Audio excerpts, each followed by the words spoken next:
The lesson outcome for this video is, I can graph quadratics using the x-intercepts and the vertex. Alright, so first of all, we've been talking about using the x-intercepts, and we find them, we said in the previous lessons, by filling in a 0 for y. Because remember, here's the x-axis. Our x-intercepts are found on here somewhere, which means that the y value is always 0 for the x-intercepts, which is why we have these zeros put in our table, because we know the y values will be 0 for our x-intercepts. We've also talked about the vertex before, and the vertex is that highest point of a parabola or that lowest point of the parabola. Okay, so first of all, let's follow these steps with this example. Let's first factor out a GCF if one exists. We should always look to do that. There's no numerical GCFs because this is a 1 other than 1, and there's not an x in this one right here, so we can't factor out an x. Next, we're going to factor further if there's a quadratic expression, which there is. So we're going to factor this, and when we factor it, since a equals 1, we can put our two sets of parentheses down, and we can, over here, write -3. Break this down. 1 times 3 is 3. One of them has to be negative. These right now add up to 2. We need it to add up to -2, which means we're going to switch this from -1 and +3 to +1 and -3. These add up to -2, so we know we've found our factors. X plus 1 and x minus 3. So now, we're going to use the zero product property to find our x-intercepts, and we'll fill them in on the table. So we're going to first put a 0 in for y, because we're putting a 0 in for y to find x. When we put a 0 in for y, we see that we have x plus 1 times x minus 3, and if I multiply them, the answer is 0. That means that x plus 1 equals 0, or x minus 3 equals 0. Now you might notice that sometimes that 0 is over here instead of over here. Don't let that worry you. In fact, if you wanted to move it over here, you could, but it's just more typical to have the y in the front. At this point, we're going to subtract 1 from both sides of this one, and we're going to add 3 to both sides of this one. All right? To solve, these cancel. X equals 0 minus 1, which is -1. These cancel, and x equals 0 plus 3, which is 3. I found my x-intercepts, -1 and 3. If I plot those on this graph, let's see what happens. All right, -1, 0 is right here. And 3, 0 is right here. Okay, there's my x-intercepts. Now the next thing we want to do is we want to find the vertex. Now think about this for a minute. We've talked about a parabola being symmetric, which means whatever happens on one side of it, the same, or the reflection is on the other side. If these are my two x-intercepts, okay, this one and that one, this one here and this one here, we know that they have to be the same distance away from some middle line here to make it symmetric. You see what I mean? If I have a parabola like this, okay, somewhere on that parabola is, or through that parabola, is a line that makes it symmetric. Well, if my x-intercepts were right here and right here, what do we know about that line? Well, we know that line will be directly in between, or right in the middle, of those 2 points. This is called the line of symmetry because it's symmetric on both sides. If you look at our diagram over here, these two x-intercepts, somewhere in between, there is a line of symmetry.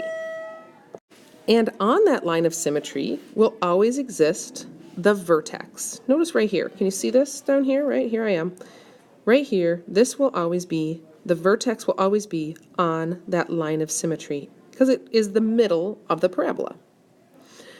So what that helps us with is that means that if we need to find the middle of these 2 points, if we find the middle of these 2 points, we're going to find the x value of our vertex. Now, you've done this before. You know how to find the middle of 2 numbers. It is called the average. So that's what it says right here. Find the vertex of the parabola. To do this, you must add the 2 x-intercepts and then divide by 2. That's how we find an average. We add the numbers and we divide by the number of numbers we added. Well, we're adding 2 numbers. So here's what I'm going to do. I'm going to take my 2 x-intercepts. I'm going to write them right here, and I'm going to add them. -1 plus 3. And -1 plus 3 is 2. And I'm going to divide that by 2. And what's 2 divided by 2? 1. That means we've just found out that our line of symmetry is at 1. Meaning x equals 1, which means there's a line here where x is 1. And now we know that somewhere on that line lies our vertex. That means the x value of our vertex is this number right here. I'm going to put that right here. Our x value of our vertex is 1. Now we're going to use our table just like we have in previous lessons, and we're going to put this value in for x in our equation, and we're going to find the corresponding y value. Typically we use our calculator for this. I'm going to calculate it right here. If I put a 1 here, 1 squared is 1, minus 2 times 1, and 2 times 1 is 2. So we have 1 minus 2, which is -1, minus 3, and that's -4. If you'd like to check that on your calculator or write out the math, that would be fine. So 1, -4 is our vertex. I'm going to plot that on my graph.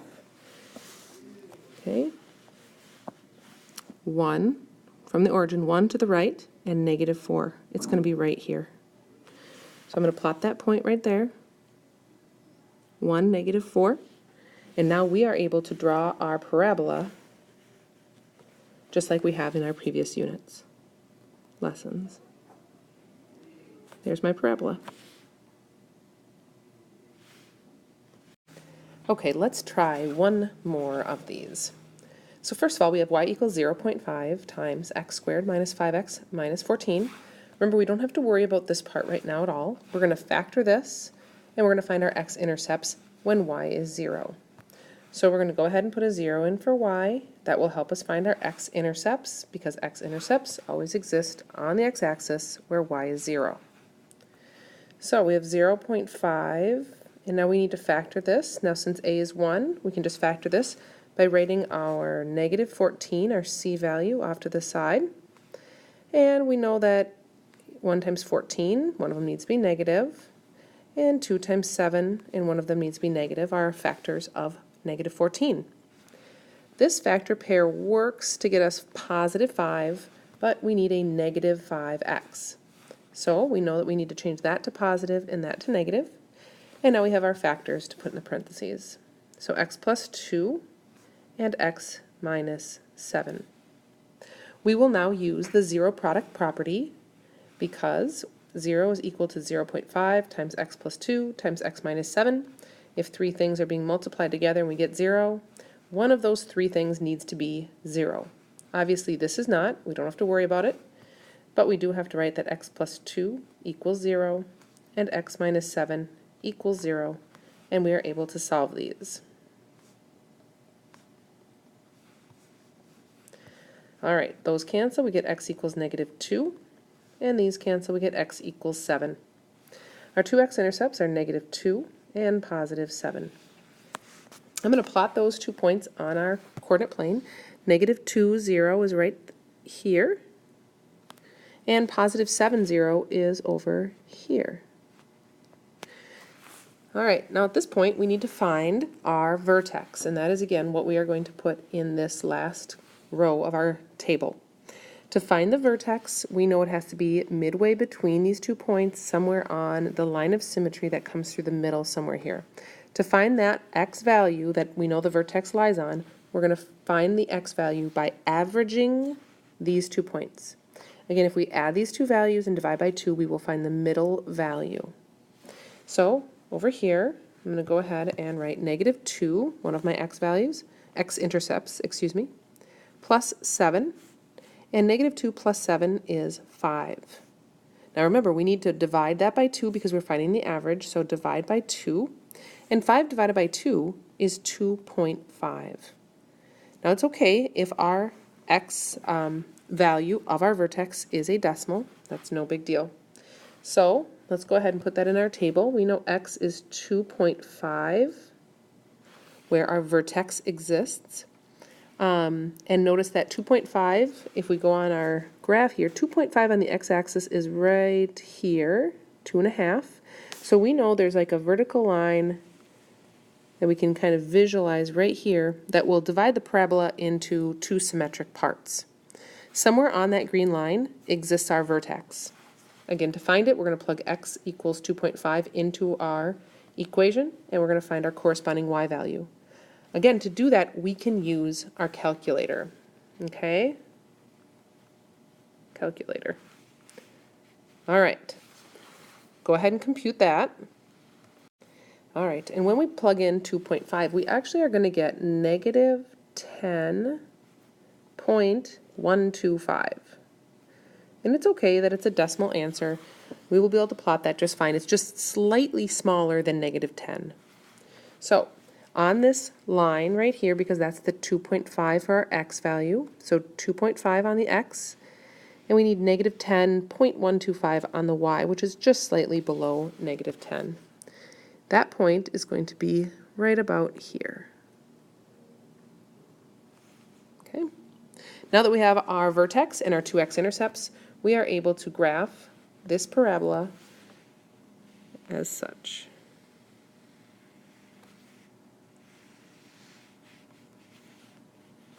There we go.